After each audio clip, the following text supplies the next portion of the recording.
Values రాసుకోవాలి. Argument AB కాబట్టి ఏ values అన్ని ఇక్కడ వేసుకోవాలి. ఇది బి వాల్యూస్.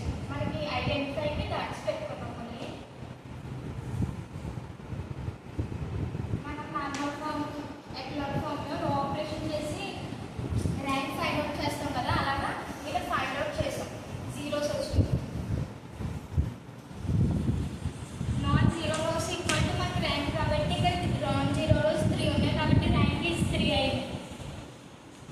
ఇప్పుడు ఓన్లీ ఏ ఒకటే చూసుకుంటే ఇది ఏ ఒకటే చూసుకుంటే rank is non zero rows 2 కాబట్టి ర్యాంక్ ఈజ్ 2 అంటే AB not equal to argument of AB కాబట్టి ఇది కన్సిస్టెంట్.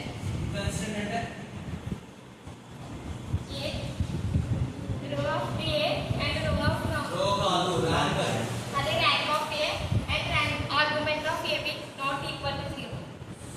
ఇన్కన్సిస్టెంట్ అంటే ఏమవుతాయి? సొల్యూషన్స్ ఏమవుతాయి? Equal అవుతుంది.